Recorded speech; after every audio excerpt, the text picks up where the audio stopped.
Alex me. Why them watch me like man I supposed to make it? The things that make me off is like man I supposed to get it. Swear in them eyes like me never earn a blessing. Never yet trouble nobody, I will try to make them happy. If they want to see me fall, even though I'm glad when I see them standing tall, them just want to see me crawl. But them for know I'm born great, meant to be a legend and it can't change. Even though them hate me, still me can't hate. Still me would I help them if them ask. I swear from my heart, so me know it's not a chat name. If anything about me at all, yeah, I take it up and leave it. Yeah. Da da da.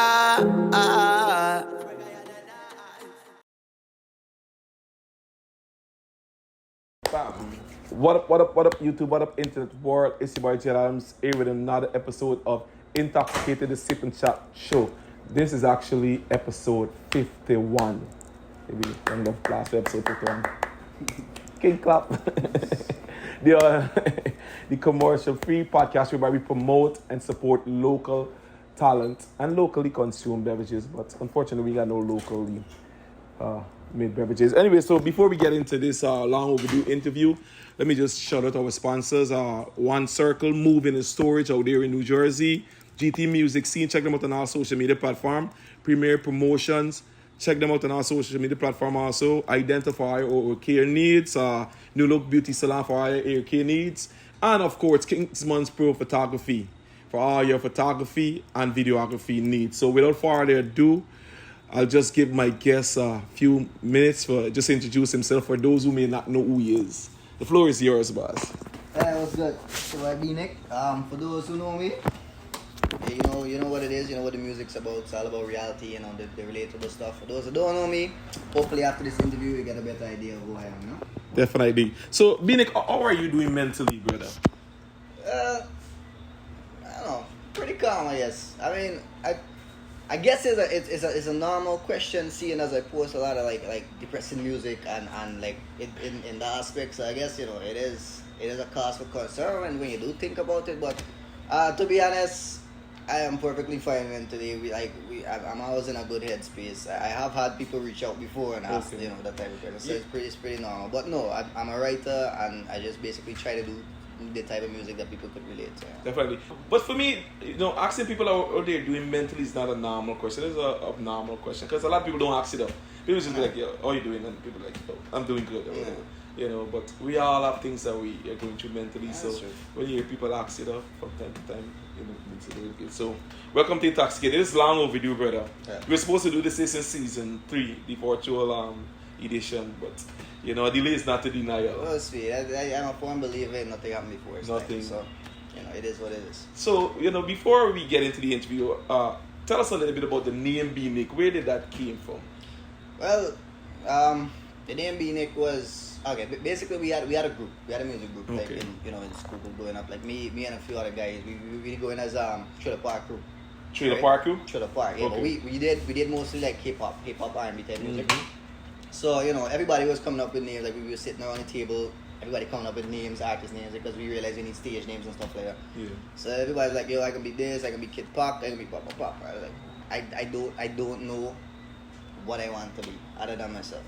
So at the end, we talked about it, we ran some names and stuff like that. I was like, at the end of the day, I can just be Nick and that's it. Like, it's that simple. Just be Nick? So, I can just be Nick. Is that a part of your real name?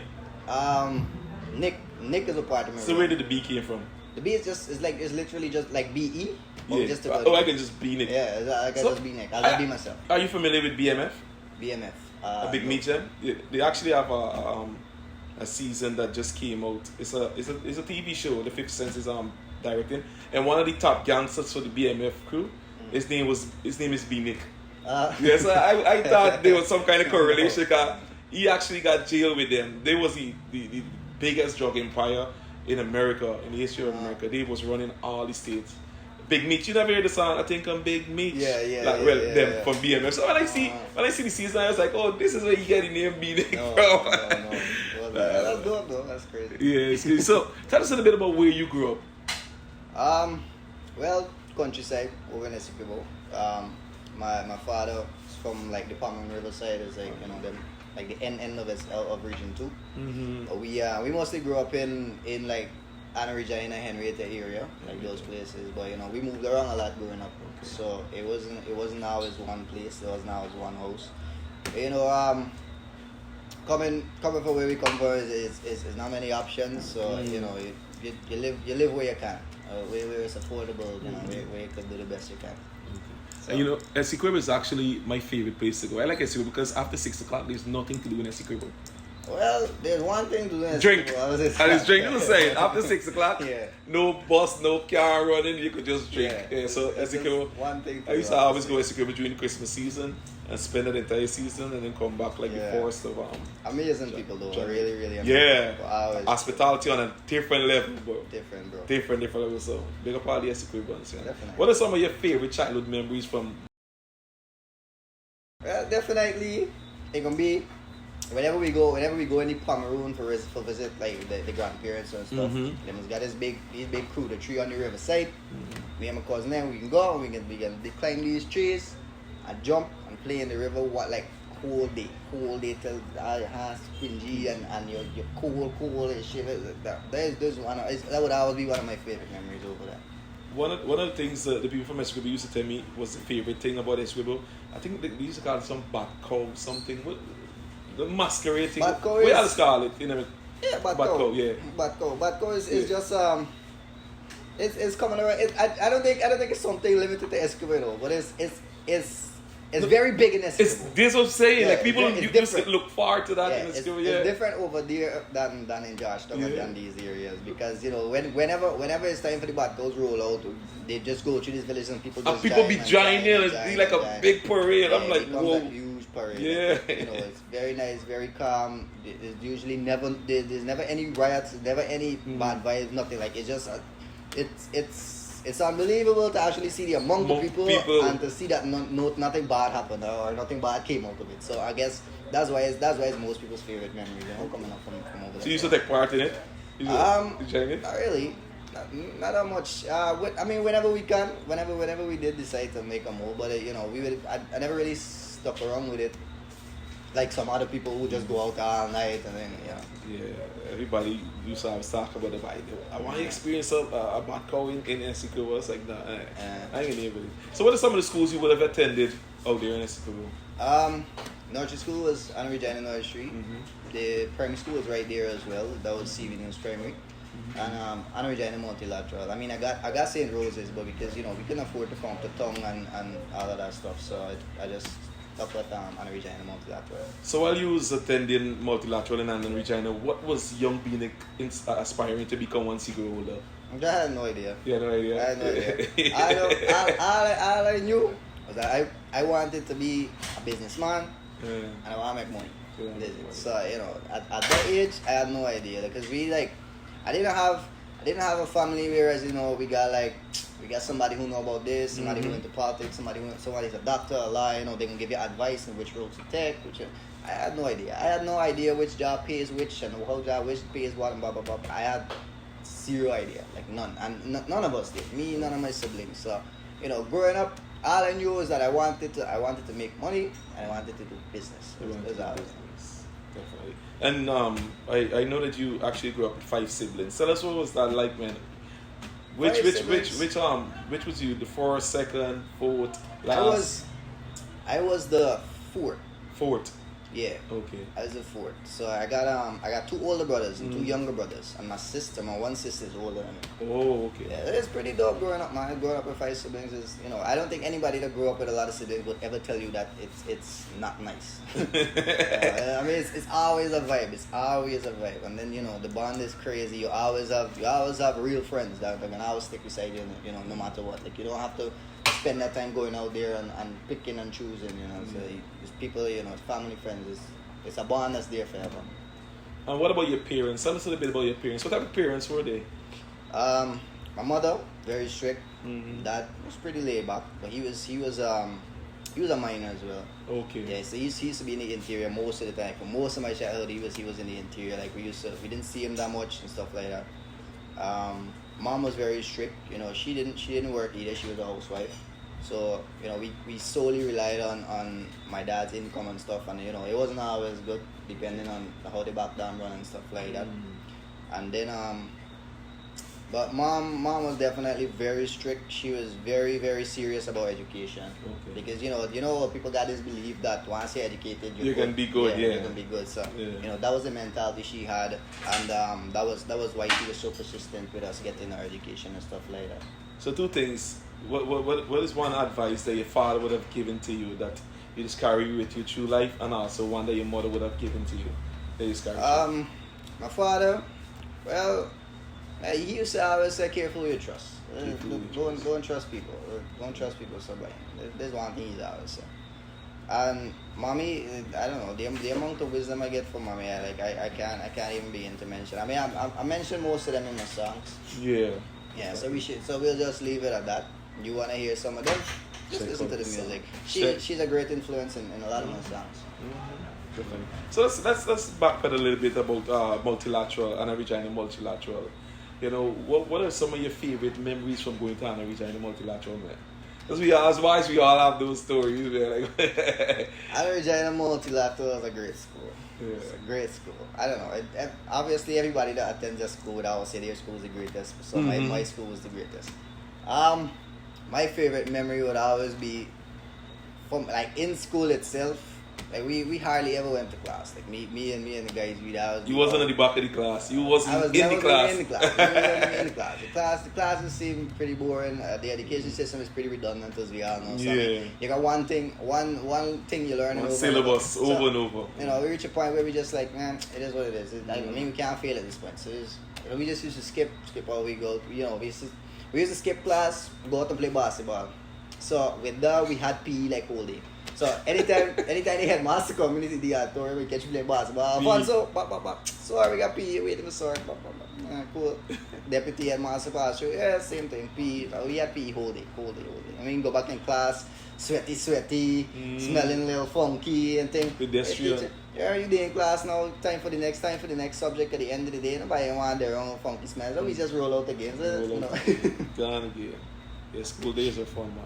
My school days. Always fun. So, if you had to sell Essequibo to the world in a sale pitch, what would be that pitch? How would you sell Essequibo? Very chill. Very chill? Very chill. That's it. You want chill? It is very chill. It's very chill. Look, I will tell y'all, I know a lot of people love traveling and reach destinations that they could just find peace. Essequibo is definitely Essequibo is a peaceful place, bro. Definitely one of very those peaceful. places. Very, very, very peaceful. I think it's because I was in love with a girl from Essequibo. This might probably that peaceful, but it was dope. We used to go there, like when they got like long weekend holidays. It was 4 days holiday. Gone up there Friday, come back till Monday afternoon. Essequibo was definitely dope. Man. Yeah, it's cool, nice, bro. So tell us a little bit about some of the past jobs you would have had at BNICK. I did a bunch of different jobs, from most labor jobs to some office jobs. I was in accounting, marketing and stuff like that. But for the labor jobs I did, like during school time we'd get these mason jobs whenever, like construction and stuff like that. Those were the ones that we would find.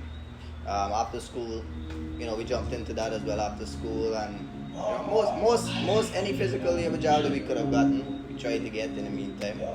But when it came to the office type jobs, after CXC result, I tried accounting for a bit. I tried, marketing for a bit and stuff like that. And office jobs is just not my thing. I wouldn't specify on the exact jobs and the places that I've worked, but I realize it's not my thing. I went to the bush. I started working in the bush at like 17. It's probably just out of school. Okay. So I tried that. I liked it. Came back, tried the office again, didn't like it, and I just decided I would just stick to the bush, because I can tell you from my experience why is the best place for me personally is because it's just a different vibe, bro. Like I can't explain it. It's grown men. It's just grown men, right? And when you got a set of grown men out to hustle, and a set of grown men put together in a place or area, automatically everybody's come back lecturing. Like it's bro. Like it's just a vibe. It's just jokes, vibes, hard work, jokes, vibes. That's what it is. And it became something that and plus, not to mention the bread. was up. Yeah. Right? I mean, The money. just out to school, you go in the bush, you spend a little 2 months. And there was a 6 motive weeks. from land. You want to be in You want business, you money. want to make money. So. Yeah, you want to make money. And I mean, Yeah. once you're lazy, once you're not afraid to work hard and stuff like that, you will be alright. You know, I mean, it's a start. It was always seen as a start for me. So it was a good way to get, you know, my finances in order and stuff like that. So out of all the jobs that you would have done, which was the most challenging and why? The most challenging,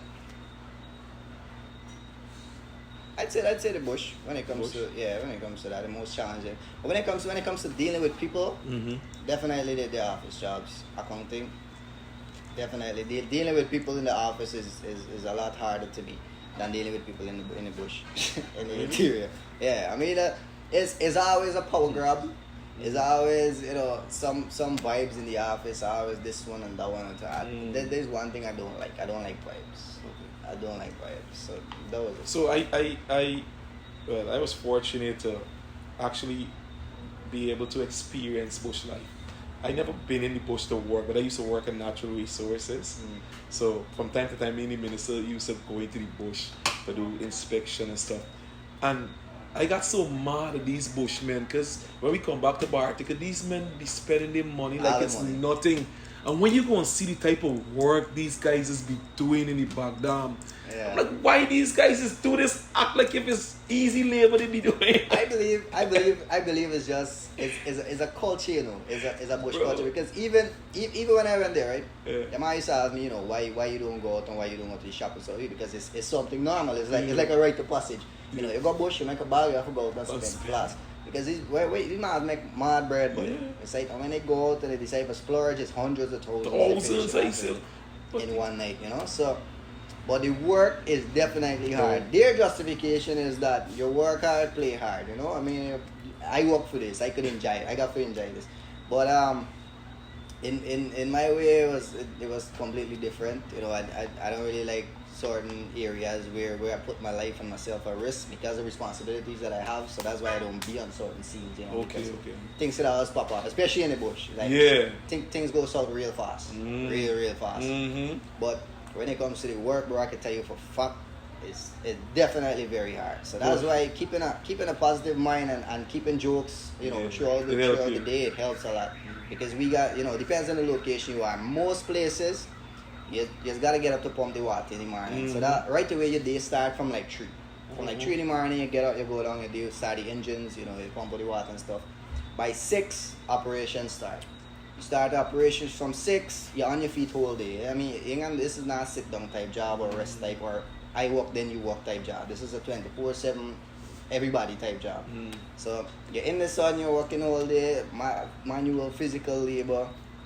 When you're done, by the time lunch, around 12, most judges that I've worked at, actually all, don't stop for lunch. So what we do, at 12 you just rotate. So if it's like 8 to be in the pit, you get 2 of them go up and eat, the rest wait. So the 2 go and eat. But remember now, if you got men waiting for you, you can't go eat and take off 1 hour, you know, enjoy your meal. You want to take a little 5-10 minutes, eat your food, because them man and they're watching you down there with their hungry eyes. You understand? So you gotta shoot back in the pit to your work there roll. So, you know, at the end of it, you get, let me say, 15 minutes, 10-15 minutes tops for lunch. Then you're back on your feet again for the rest of the day. Knock off till 6. Most places I work, we go till like 7 till we can't see. Because, you know, the more work you put in, the better feel. Yeah. So, you know, that was the mentality with that life. Oh, so you come off like 7, you fresh up, you go, you eat, and honestly, you be so tired of until you hit your hammock is gone. So you have no trouble sleeping. I tell you that for sure. 3 o'clock next morning. 3 next morning again, and that's a Sunday to Sunday. Ain't no rest day. So I remember one time we was going in there, and the place where we went to inspect, it was like 2 hours on the ATV. We went on ATV and that truck, sometimes you this, you guys say it, Tor, say it. Bro, we passed, like, within 20 minutes of us going to the location, we passed a guy, like, walking, going some way. So we go, the 2 hours travel, do the inspection, spend another 30 minutes, and then coming back, saw that same guy still walking. I'm like, wow. And these is the guys who just come out, when they come out and start spending the money, like, they pick it up Yeah. Or they pick it up for a tree. That shit is crazy. That's a normal thing. It's a normal thing. Walking is a must. It is a must. Once you go bush, walking is a must. When I tell you distance on distance on distance, from 5 hours, 6 hours, 8 hours, it depends on where you at, stuff like that. What's the longest you ever had to walk for? Me, the longest I walked was like about 12 hours. 12 hours? I walked about 12 On hours. stop or stop About 12 hours. But you see, I tell you that you get excited. I can't tell my bush friend them that and they get excited. That's a joke. The jokes. By the time we walk about 2 days, I was like, chill. Yeah. Wait, 12 hours non-stop? Yeah, or? non-stop with consecutive hours. 12 consecutive What? hours. Up and down hills, and that was coming out to certain places in the back dam is hard to get transportation. Yeah, I know to be sure. You know, these far places, when the trucks and stuff, they got days that they run. You understand? So, you know, that was coming out to Massivini, going down to we had to walk straight down back to what the place name, 6 Mile side. I mean, you don't know these areas. I just mention it for whoever knows it. 6 Mile No, Bartico? them area is Region 1 side. Oh, Region 1, okay. Yeah, about 12 hours. I hear people walk a lot longer than that. I got friends. I have a lot of friends that walk a lot longer than that. And I guess after a while doing it, it don't really be that much. It don't really hit you that hard. You get accustomed to it. So are you still currently a minor? I am a minor, but I am not in there. I have an operation that that me and my brother think. So he's mostly in there right now. Oh. Yeah. So you just here just outside focusing on the... Yeah, I'm out here dealing with, whatever I can out here and stuff like that. And tell you the truth, some days I honestly wish I could just pack up and go back in the back down and Really? spend about 2-3 months, Wow. Like, For the money or for the peace of mind? For the peace of mind, bro. Peace of mind. 100% for the peace of mind. Town crazy. Chill. Everything crazy, bro. Are you stationed in town or you're in a school? I moved over here. I moved over here this year. What is it? I'm up in Diamond now. Okay, so 2 months ago. Yeah. Okay. So what was that transition like? How was it so far? Well, it's good. I mean, it's good. It's a lot more convenient for me because I being over there, I had to do a lot of back and forth. Like every weekend or every other weekend, I was over here anyways. So the traveling and stuff was a lot of hassle, especially coming over with the fare because I drive over. I don't like taking public transportation anymore. So we drive over. So you got to book ferry and all them things, and it was a serious hassle, bro. So we just decided to come on this side, me and Alex. So we currently up this side now. It's a lot more convenient for us, a lot better for us over here. Yeah, right. So the first time I actually heard of BNICK, I used to do some work with Channel 9, and I got a friend there named Court, and he was always telling me like, yo, I got this guy who just do hip hop from cause he's from, Court, Kodawan? Yeah, I know Court. He's from Mexico, but he was like, yo, you should get BNICK on your program, blah, blah, blah, blah, blah. I said, alright, when I start you back, and then bam, you did that was the one that went viral, right? Bar and Great. That was the one that went viral over here. Yeah. Yeah, Bar and Great. Good. And then I was like, I thought this guy was a hip hop artist. A Court told me you're a hip hop artist. And when I heard it, I said, what? This guy should stick to this type of music. The voice, the R, everything is complementing each other. So when did you decide that, what, music is what I wanted to do as a career, brother? Honestly, until like from around Bar and Great, that's when I decided that I wanted to be an actual career. Before that, it was more of like a hobby for me. Like I always loved music. It was more like an outlet for me than thinking of it as a career choice. Reason being is because there's not much artists that I've seen in Guyana pop off. Made it big and do anything substantial. And when it comes to that, there's very few that actually did it, and the chances are very slim. So I try to take my chances with the back down. Yeah, so I never saw it as a career choice until Bar and Great came out. I never really, basically, I never saw it as a career choice until then. How did you feel when that whole situation happened? Like that the whole Guyana going crazy? That was crazy, bro. Because at that point in time, saying I was in between a rock and a hard place would be an understatement. Like at that point in time, I just had a failed investment. Up in the back dam, complete George. At the time, I was like probably like 20 or something, 20 or 21 or something. And I just had the operation completely went south, and you know we had a lot of issues going up that site with the people that we work with and stuff like that. So I had no idea what next. So you know I just went home, decided to relax my mind. No money, I had no money, nothing. So I just had my laptop and my equipment that I usually use to chill. Then Alex brought up the beat. I was like, yo, we definitely gotta make something of this. So I just started vibing, and the track came. I was like 12, around 12, 1 in the night. Like 12 or 1 in the night, and we do it. We do the first part, do a video, because my plan now was for, at least just do music, do these short clips, and throw it up on Facebook. Just build a little thing, build the fan base gradually. So we threw up this little clip. Yeah, it was a clip. Threw up the little clip. The clip gone, bro. Like the next day, the shit just blew up. We started getting calls from here and there and everywhere. People reaching out, people started, linking and stuff like that. So we had to finish this song. Yeah. So the next day, Alex went to school. By the time he went to school and come back, I finished the song. Yeah. Finished it, mixed it out and everything, and set it to release. So we released the song like 2 days after the video, and the song did really, really well. And from then, a lot of people reached out, and that's when I started getting an idea of this could be a thing. Of how money could actually be made in this industry. So I started looking into it. I started trying it more, and even just after Born Great, I still didn't decide if I would be stick with it 100 or not. I just knew that I was making a sap from Born Great. So after people started reaching out and stuff, people started telling me, well, this is your thing. This is what you need to do. You need to continue down this road, especially with the genre of music and stuff like that. So that's when I actually started considering it. And you keep mentioning Alex. Let the viewers know who's Alex, man. Alex is my younger brother. He's the youngest of us. He is let him know your age. He's 17 now. Yeah. But when we started, Alex was 15. 15. Yeah. Produced Born Great. Alex started making beats at 14. Because when I went in the bush, I say 1 year in the bush for the year thing. So before I go in the bush, I tell you, I want to start making beats. Because he home, he watching anime 24/7. Yeah. When the dad is back to school, and he really got time with school either. So it's like, what's man do? At least build some beats, man. So I get it. I wasn't that good. I'm still not that good at making beats. But I showed him what I knew. So I showed him, and I was on his case 24/7 on his case, and he said, "Fine, man. Look, if you're gonna get you off my case, I'll try it." Yeah. So he do it just to that. So he start. He was, and this is something I can tell people. I hear a lot of people speak about natural talent and you gotta be born with it. No. It could be developed. You don't. Because Alex had no ear song. Alex had no timings. Not I tell you how far.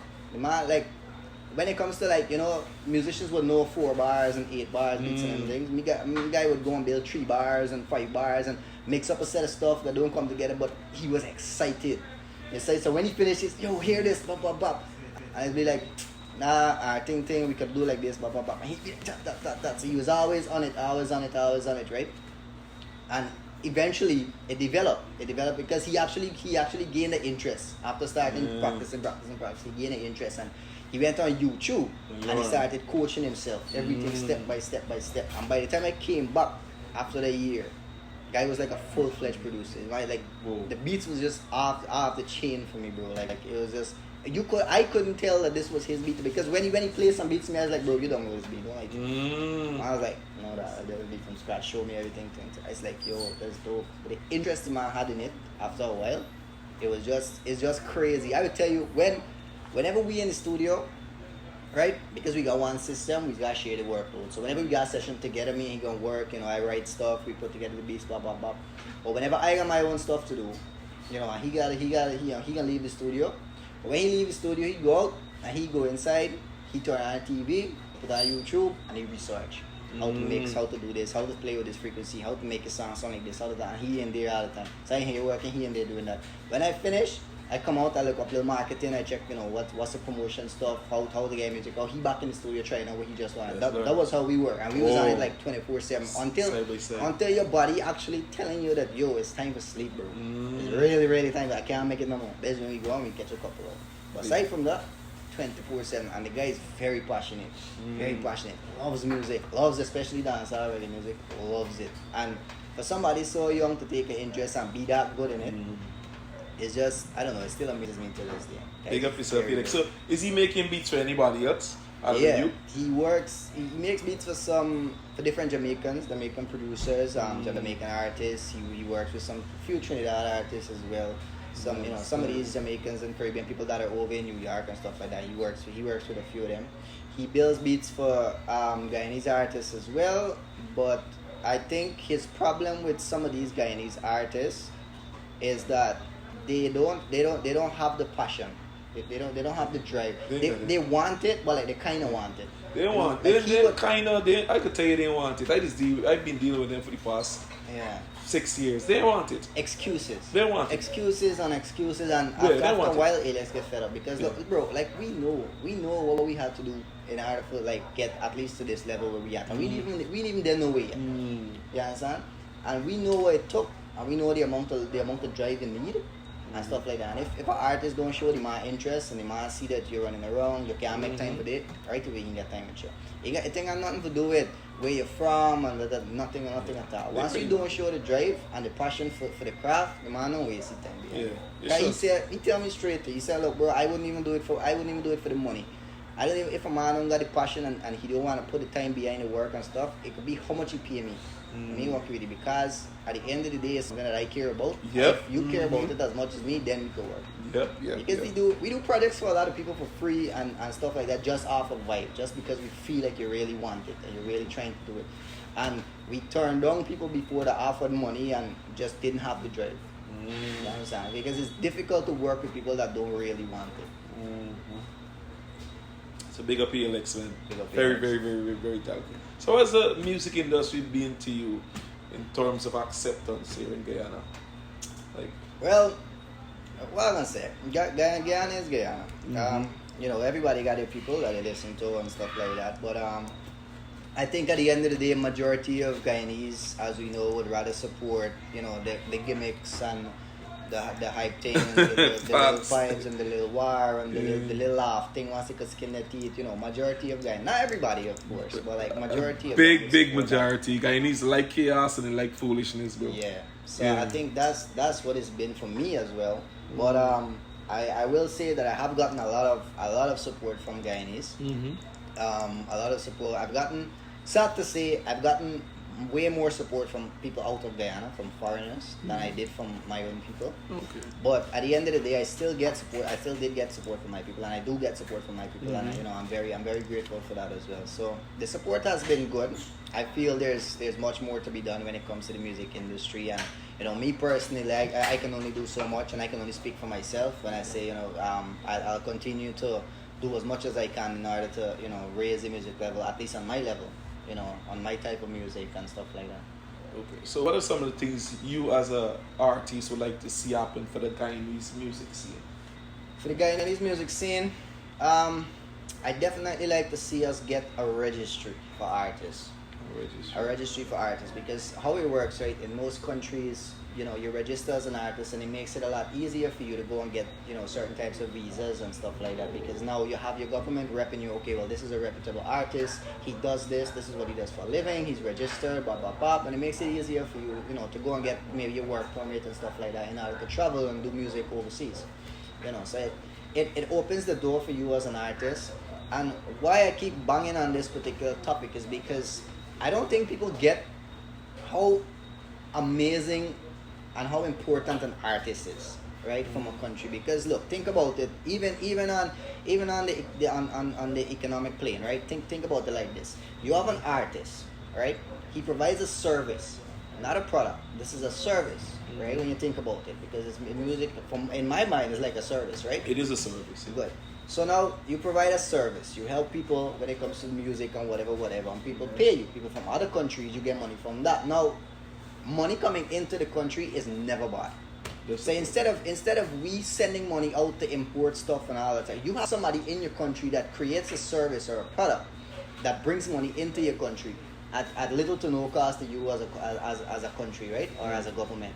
Isn't that something that you think people should invest in? Definitely. Because now, if we go out, we do shows, we get paid over there, we bring back their currency in our country. Right, and spend it here. And spend it right you here. help the economy. Exactly, right away there's more money circulating. So these are things that are very, very beneficial, and it pains me to see that, you know, a lot of people, like, now we get a lot of support, but before it was very difficult getting support and stuff from the government.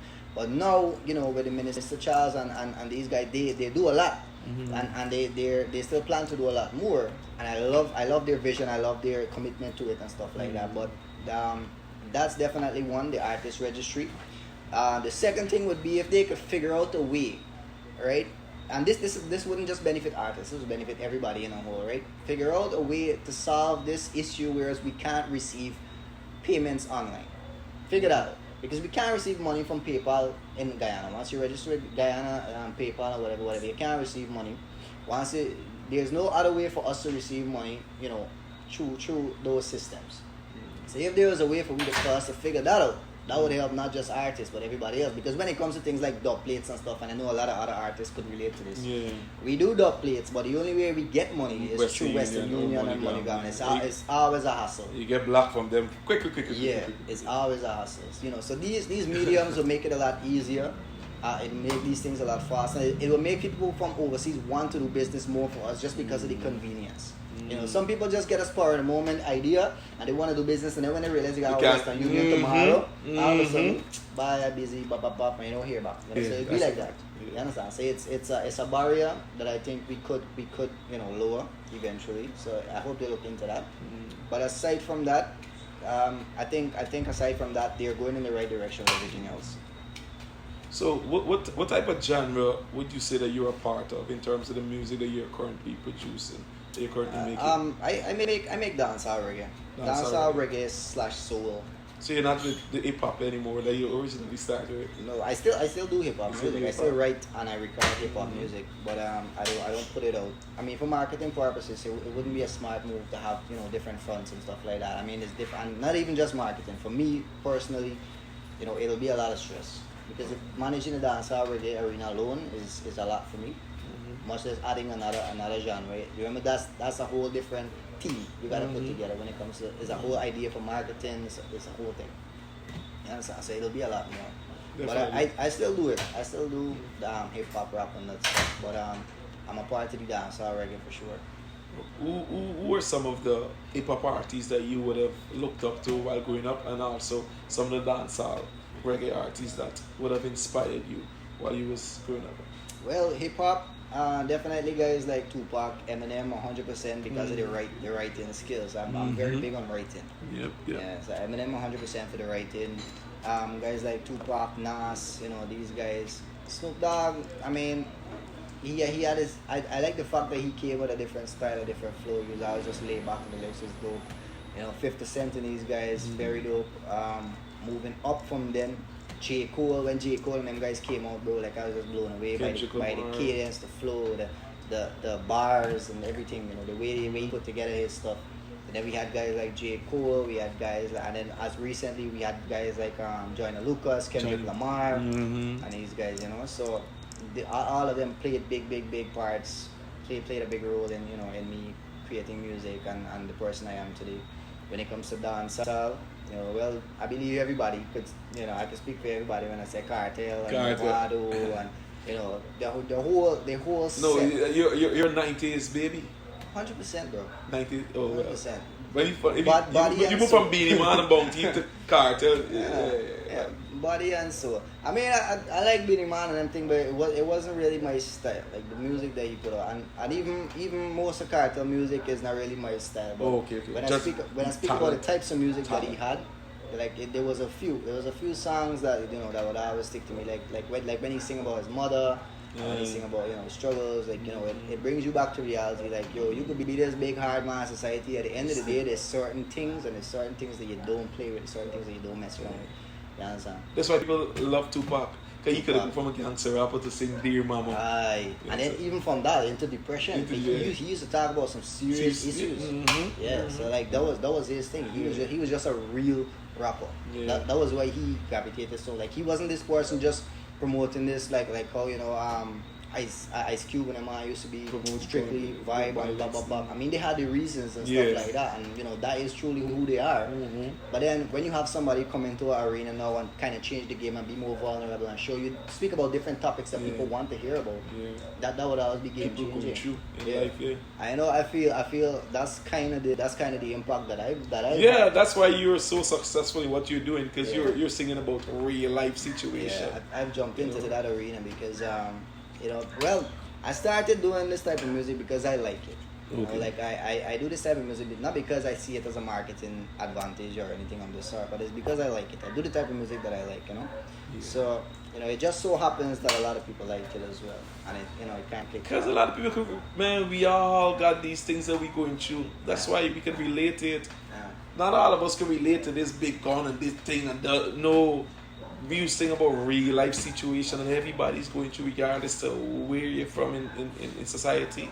You know, so that's why these music are doing so good. But I actually saw you perform Sunday night. Mash around, yeah.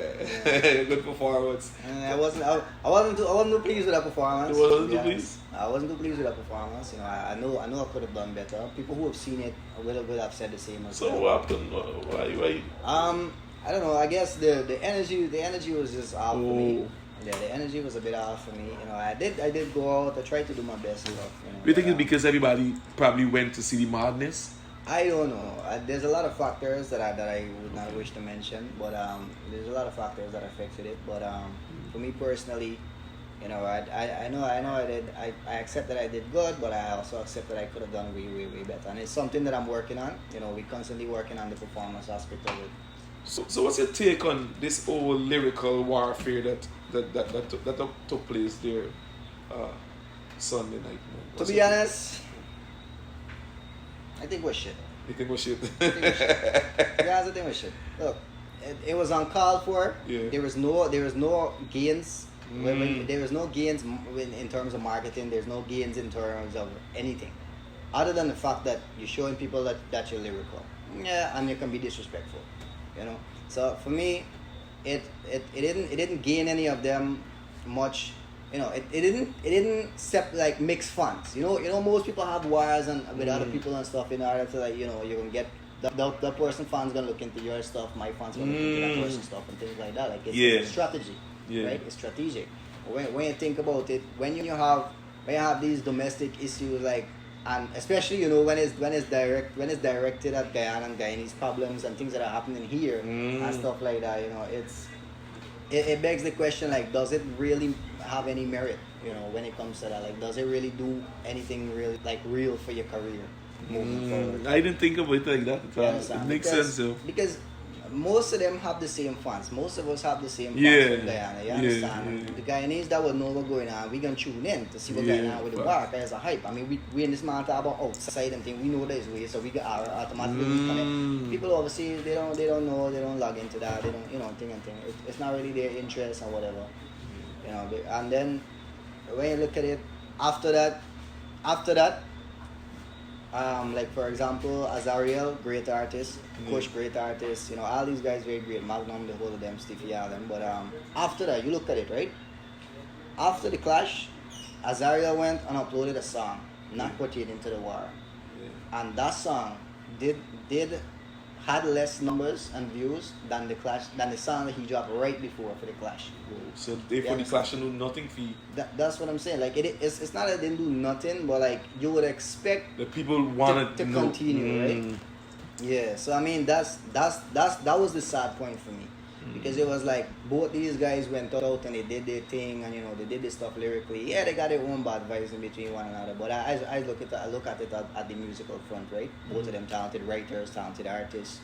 It's definitely one of the best clash we had in Guyana. Yeah. 100%, because when it came to bars and them stuff, those guys they did their thing. You understand? They raised the bar when it comes to clashes in Guyana. So now nobody gonna look at these small thing and think anything of it. We want them level there more. You understand? So now when you look at it afterwards and you see the fans didn't follow up and they didn't continue giving them the support after that, but it brings a sad realization that people really just want to see you be in a negative state of mind. Mm. You know, like people would pay more attention to you when you're plugging out and when you're doing all the negatives and when you're involved in some vibe and you know you're embarrassing yourself. Like certain artists be out embarrassing themselves and people just laughing and you know doing for gimmicks. And it's sad. It's really sad because at the end of the day, these guys, this is their craft. This is something that they take seriously. You understand? And for you to take something seriously and then you realize people only tune in whenever you do something out of pocket or something negative, is really not something that you want to have, you know, be done to you as an artist. Facts. Yeah. What are your thoughts on the fight that happened afterwards, man? I think the fight was very stupid. I think it was childish. I think it was very immature. I think there's a lot of there are scenarios in Jamaica on Sting with 100 artists, right? Or around 100 artists that go out there, and this is real bad man, you know. These not these boys talking and cussing up mother. And these is real bad man. These murderers and these man roll with real gangs. Mm-hmm. Yep. They could go on stage, hold competitions and do these things, have their little squabble, whatever, and leave stages and leave it, and everybody leave in one piece. We had a little clash, you know, a little war. Splash. These guys had their thing going on, and we couldn't be civilized about sharing a same stage. Yeah. When you got Movalo and Cartel sharing stage and busting up thing and Nothing happened. and these man was gang members, you know, like these were serious things going on at these times, and they could share stages and make things happen without having all these things escalate. Make money together. You understand? And we could have something like that, and then at the end of it, you know, you can get one big escalation and one big vibe, and then after the fact, both parties coming out and complaining. Yeah. Everybody saying it's not their fault, it's not their fault. Like, come on, bro. Like, for me, it was uncalled for, it was immature. At the end of the day, none of these men will race me, and if they vexing me, it is their business. I understand, but like I said, in my opinion, it was very immature. It didn't call for all of that. It was a musical war, a lyrical war. You should have kept it lyrical. Facts. Talking about lyrical war, and you also mentioned the word plug out. The plug out artist Courtney. I think a couple months ago he dropped a diss track. Courtney. Courtney's actually from Mexico too. Courtney is another Escobar artist. Yeah. What was that about, man? I saw the artwork with your face on it and 300 people. We got a few artists from Mexico. Yeah. You know, we got a few artists that have been doing their thing and stuff. We got Courtney, Dan Javi. There is Yardman. There is Hardy One, and these guys, and they're very good at what they do and stuff like that. You know. So I don't know, for some reason or the other, and I've tried to help. I've tried to help and work with all of them from one occasion to the next. But this one, Courtney, I don't know if anybody noticed, but he always picking some vibe with somebody, and for him it's not. I don't know if it's actual jealousy, or actual hate towards these artists, myself included, or if it's just the fact that, you know, he trying to get clout off it, which if that's the case, you know, I think it's smart. You know, you're trying to gain clout. That's understandable. But no, you can't be running out and calling out everybody, dissing everybody, just trying to bite off, because at the end of the day, you gotta understand, these men work for what they got to know. When it comes to Mafia and everybody that I know, from Mafi to Azariel to Kush to all these man, put in them always. they put in the work.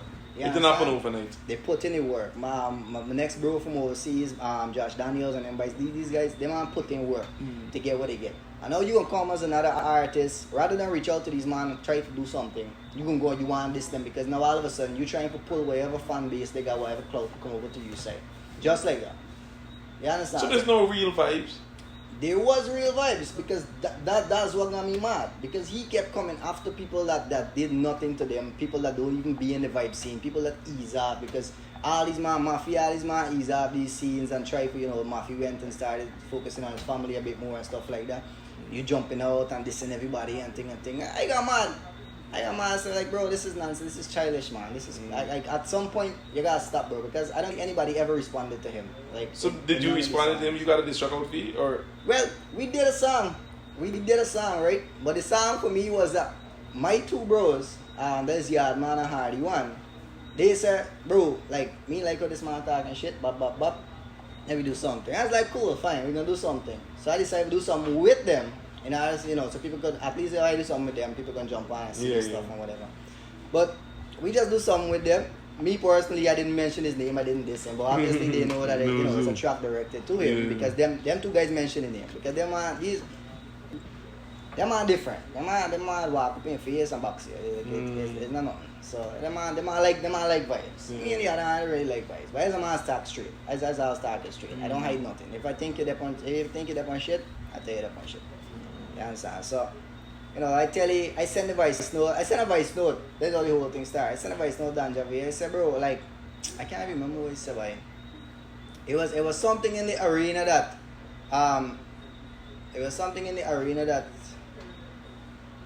he don't sound good.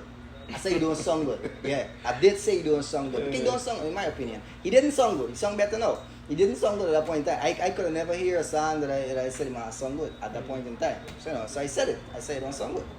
As my I was straightforward. Anybody I work with, you don't sound good. So most people I work with, and most people that work with me, even if they tell me that this part don't sound good, this don't thing, automatically I just try to work on it. He get upset, he start complain, cry. Then he started dissing me. And this was something that we told them privately. He bring it out public, you want to go on Facebook. I think I hear the voice note. The whole cloud thing. So you running after the cloud thing, care it on Facebook. I was like it don't matter, bro. Like at the end of the day, I said what I said. It's not like I'm gonna run a hype. Like I said what I said. Like none of y'all don't race me. At the end of the day, I got my opinions. And if I say it don't sound good, I think it don't sound good. You can't, whatever you say can't change my opinion. You understand? Only if you go in the studio and prove me wrong and do something better, then I'm gonna say, okay, you sound better. You understand? So that's up to you how you feel. Come out this week, the whole war go on. I didn't think nothing of it. He kept pushing it, kept trying to, gain more clout off it, kept promoting it and running it out and pushing it on and on and on and on.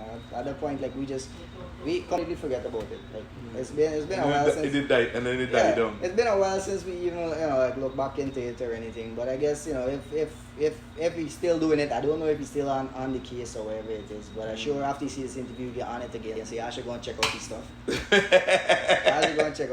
Quarterly. I think he changed the genre after the whole scene. All of a sudden he's do soca music, but he got some good soca music. I think he should stick with that. That's just my opinion. Yeah, go check out his stuff. Support the thing. You understand? It's local talent. Support the thing. At the end of the day, my opinion was at that point in time he didn't sound good. That was a fact for me. Now I see him improving with the soca thing. He got a different song. He got a different vibe. He does good music now. That type of thing. For the longest while, I didn't see him jump in no vibe and diss nobody else and all that. So there's, at least from my perspective, that's good because now because you have management now. Well, I don't know. You have management here. I wouldn't know. Yes. I wouldn't know. I think he's going in a different But direction. I just want them to realize that they need to you gotta focus more on the actual art, bro. Like focus on creating music. Like not focus on creating vibes. Like don't focus on creating feuds and problems with everybody else in the industry. And if somebody tell you something, at the end of the day, that's their opinion. Is either you take it and learn from it, or just ignore it. I like the fact that you're very vocal. So, in your opinion, who would you say is Guyana's top 5 artists? Top 5? Top 5. I'd say, not in this particular order. Okay. But I'd definitely say me, Kush. I like the me. Me, Kush, Mafi, Azariel. Who else, boy? Me, Kush, Mafi, Azariel. And this is just in the dance hall arena. No, I talking about overall. Overall? I want just because I was about to upshake because we got some international chutney stars in Guyana. Oh, chutney! Well, I can't comment on that because I don't think I'm well versed enough to make a mention of that. Based on who you know, the artists that basically got your attention, who would you say is the top 5? Top 5. And I can give you me top. All right, top 5 in general or top 5 for me? What you think is top 5? Yeah, your personal opinion. Like. Yeah. Your top 5. My top 5. All right, we got this is tough because I got some of them girls actually really good as well.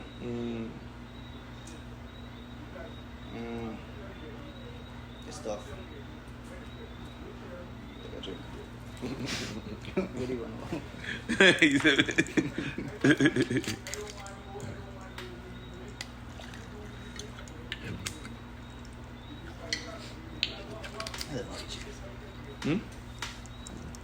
Yeah. I don't know. I'm still thinking. You still thinking? This is a very delicate topic. Very delicate. You're very vocal. You okay? Your Oh. opinion is your opinion. No, but it's hard for me to just say something because then tomorrow I might remember that I didn't mention somebody. What we could do, we could break it down into parts, into Okay. genres. It's gonna be easier for me. Alright, however you want to do. Yeah. Alright, well let me say within the dancehall reggae arena, you know, the music that we do. I got me, Kush, Azariel, Mafi, and who else from over here that I rate when it comes to dancehall? There's this kid from I'm not sure if he's from Linden or the West Side or his name is Lyrical. Yo. Radical, bro. very good artist. He, in my opinion, he had the best diss track in the entire war which just happened there. And it was overshadowed. Yeah, he had the best chainsaw teeth. He had the best when it comes to lyrics and flow. He had the best diss track. Yeah. So we got them. Radical, dope artist, And bro. my vocals. Yo, Crazy vocals. he has song name Attention, bro. Radical, like these guys just need a little push, bro. Yeah. Crazy. Radical, oh damn, for real, bro. He good. He really Yeah, good. that's one of my top 5. Yeah. My personal. Yeah. Yeah, That, Radical that, is in that, that you would look for new music. Like when Oh, you release yeah. something, you're gonna look for it and check it out. Yeah, exactly. Yeah, so definitely, you know, us for that set. Then we got with the Chutney Arena.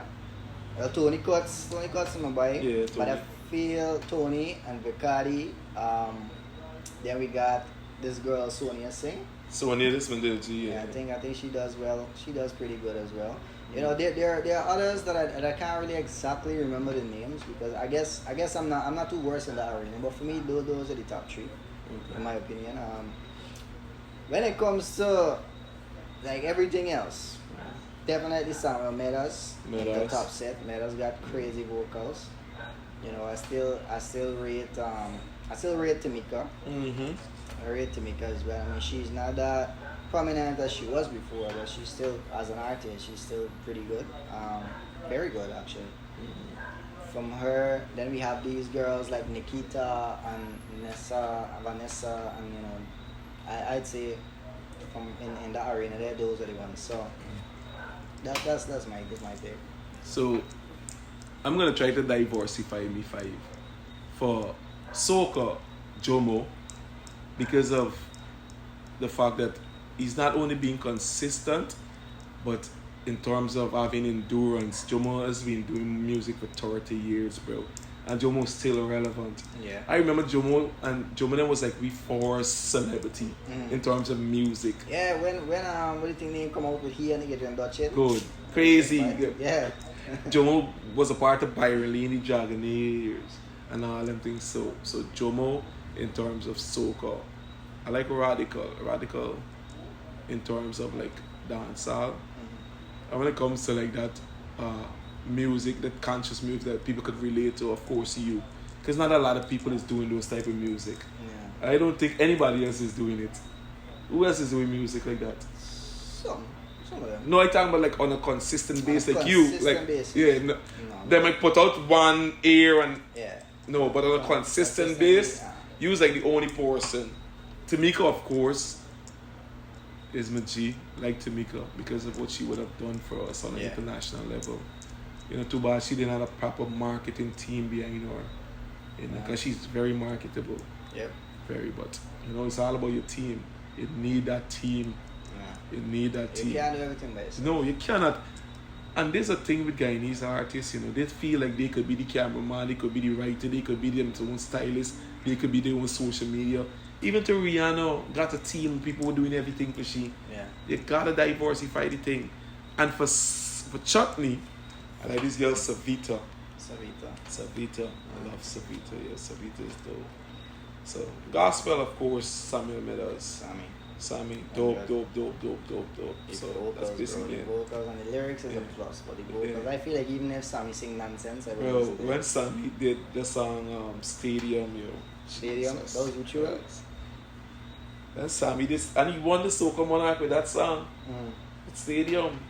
When I first heard the song, I remember it was in the pandemic, and I tell Nigel Fox, I say, yo, this is Soca Monarch champion. Gospel singing, he went and he won it. So big up yourself, Sammy. So break down, there are 3 songs that I would want you to tell me about, and what was the inspiration behind making this song? Mama, I'm Sorry. What was the inspiration behind making Mama, I'm Sorry? Mama, I'm Sorry is, most of my songs come off of real life experiences. Majority would be my experiences, but some are experiences from people that I've known and family members and friends that I've seen things happen to. So this was kind of like one of those. Mama, I'm Sorry was like, I've seen some people that I know, go through stuff, had to make, bad, like tough choices and do bad things in order to set things straight and help the family out and stuff like that. And obviously they regret it, and when things go south and stuff like that, so they end up apologizing, and it's something that I feel is very relatable to a lot of people because of the fact that it's just so real, bro. Like, it's something that happens so often. Like, you end up in situations that you just have to do things that you're not supposed to do in order to get things that you feel like you're supposed to have. You understand? So, by myself, I've been in those situations. Thankfully, I never ended up on the other side and get locked up and everything. But, I think everybody could relate to doing things that they feel that they have to do in order to get things done, in order to feed the family and things like that. It's like you're backed in a corner and you do what's necessary. Yeah. You don't cry. It's a risk you're willing to take. But at the end of the day, the only person you really, really, really feel bad about hurting, the only person that 100% you're just mad that you break the heart is your mother. At the end of the day, because ain't nobody give you the love and support like your mother growing up, and all she wants is to try to keep you on the right path. She don't understand how it is in the streets. She don't understand what it takes to get where you get. She don't understand what it takes to do certain things and to live a certain place or to live a certain life. All she understands is that she raised you and you do something bad, it breaks your heart. You understand? That's all she knows. And at the end of the day, there's what's gonna always take you back. That would bring any man to tears. We see you, mother, bring your mother to tears. Ain't nothing will disappoint you in life. Facts. Like that, bro. Like, honestly. What about your song Blessings? Blessings is more of like a gratitude vibe. It was a song written for like the population of people that did it themselves and self-made. They started getting stuff, and then all of a sudden people start running in. They want this, they want that. So all of a sudden everybody know you. Everybody want a piece of the cake. Everybody want to bite. So it's something like that. That was what Blessings was about, really. It wasn't about me personally. It was about people that I know. Some of my friends that I know that I seen going through it. All of a sudden when these guys get up, everybody running after them. Everybody want a thing. And when you turn people down, obviously you become the bad guy. Definitely. So it's more of a scene like that. You're thankful for the situations that you had that taught you what you learn now, and for that you become a better person. Maybe you're better financially, maybe you're better spiritually. Either way. And Too Much. Too much got a crazy story. Too Much is Too Much was we went on a 24-hour, I think more than 24. Probably like a day and a half. Like me and Alex, we've been in the studio working, whatever. He finally get tired, he got to sleep. So I left in the studio, I work in. Then I checked my socials, I realized TikTok ain't got content. Because I tend to post more videos on TikTok than anywhere else. So I see TikTok ain't got content. I was like, bro, I need content for TikTok. So me alone in the studio, I just pull up a rhythm, start vibing. I had like nothing coming to mind. Like nothing, I draw blank. I can't get no lyrics or nothing. I'm just running this beat. I was like, bro, like I can't come up with nothing. It's just too much. There's too much things on my mind right now. I can't even focus on this. I was like, So I just vibe. I just write how I feel at the moment. Too much thing on my mind. But if you ask me, I'm always fine. And then like, as usual, the lyrics just come. Like that's usually the process that I go through. The lyrics will just come. So at some point it feels like I don't even. It's not me choosing to write this, but like this choosing me to put this out. You understand? So that's how it feels most times. So that's how Too Much came about. I just end up vibing off of my own stress, off of my own stuff going on in my life. And the lyrics just came, I just put it out, and it blew up within a day, just like Born Great. And then we finished it, put it out, and it just went crazy. It blew up in Jamaica, TikTok, Trinidad, Barbados and these places before it took over Guyana. So are you getting international bookings? I am now. I wasn't taking them before because I didn't have a right management team. I didn't have the proper team to deal with certain things, and I myself didn't have the time to, because like I said, I'm invested in the operations in the bush, like in the gold mining, so I couldn't be here and there at the same time. So for me, I just put those on the back burner. But this year we're definitely going over. I think the first one we have planned for this year is in Trinidad. Okay. So we're definitely going over Trinidad. We've been doing crazy numbers in Trinidad, like top of the charts in certain places in Trinidad. So we're definitely going Trinidad to give them a show. Trinidad's a vibe. Yeah. Was just there last year. Trinidad's definitely a vibe. So, I noticed you're wearing the BNICK merch. Tell us a little bit about that. BNICK hoodie, BNICK Oh yeah. Well, we got stuff available for pre-order at this point. I didn't completely set up the website as yet, whereas you could purchase online and stuff. But hopefully we get there very soon. But as for now, you can reach out and get these things. We got hoodies, we got sneakers, and we got the beanies and everything. But I'm not really pushing those right now. I'm mainly focused on the shoes and the hoodies and stuff. Yeah, you got some dope designs. The shoes. I saw some on your WhatsApp. Well, this I actually wearing one right now. Yeah. That's dope. Yeah. So we got some of those. Most of the shoes we're focusing on right now. All right. So what's next for BNICK, man? What are you currently working on? What's the Well, we're in the process of putting together the right team that we need in order to get certain things done. The next step would be for us to get some collaborations now, because we have looked into it. We have had confirmation in the past to work with some of these big artists, but like I said, it was on the back burner because I myself wasn't getting the time. I didn't want it to be something that I was unsure about, and didn't have the time for. So now we decided we're gonna go ahead. So we're now focusing on some collabs. We're gonna get as much as we can from these Jamaican artists to the Trinidadian artists. Some of the artists from the Six. We got some of them from the different parts of Trinidad. We have been going back and forth, talking to them and stuff. Most of them agreed to work with us. So we got, you could expect to see a lot of collaborations. So who's the ultimate person you would like to collaborate with? The ultimate person? Yeah, like who's a... Like all genres? All genres, yeah. Who? Make a guess. If you could make a guess, make a guess. Tell me the genre of the person is sing. No. You can't do cartel? No. One more guess on that. Because female or male? Why I want you to guess? Yeah. Female and it's two there. But let me say male. But why I want to guess is because people, you and a lot of other people would never see me and think that I would vibe with the type of man. Baby Skello? Club. Hosier. Who? You ever hear about Hosier? Hosier. Hosier is the guy that sings, take me to church, I worship like a dog in the shining light. Jamaican artist? No. Guyanese? No. There's a guy from the like western part of the world. So he's from like the north. I think he's English. I'm not even sure, to be honest. Yeah, I don't know who that is. He's one of them. He's one of them that does this indie rock type music. Oh, indie rock. Like these Ed Sheeran type. Yeah. Okay. I gotta go look him up. Hosier, definitely 100% because of his writing. Bro. What about the female? Female? Yeah. Billie Eilish. Billie Eilish. That's different. Yeah. That's different. What about locally, Locally? Yeah. In Guyana? The ultimate local artist? No, probably Natural. What about Tamika? I think you and Tamika will make something sexy. Yeah, of course. That would But make you asked the ultimate, so it's ultimate. But like, if you list other artists that I'm interested in working with, yeah, definitely Tamika. And there's a bunch. There's a bunch of artists in Guyana that I love to work with. Mafia and them, we got projects with Mafia put on too. We got projects with Mafia and them put on. We got something we was to do on tie up with Kush, but neither one of we get time as yet.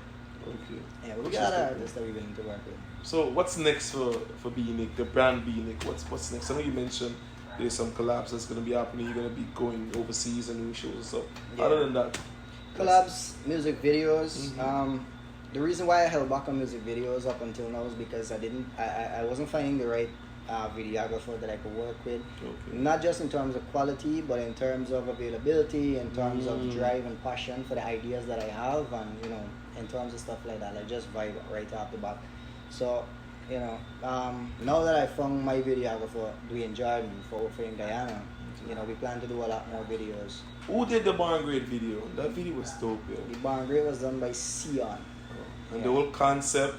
Yeah, the It's concept. well executed. We wanted to do a lot more with it, you know, but we were very time pressed. Like I said, availability, and that's one of the videos that showed me that I can't try to force these things until I'm actually ready. That's why I left videos on the back burner. I don't like putting out subpar qualities. That's not my thing.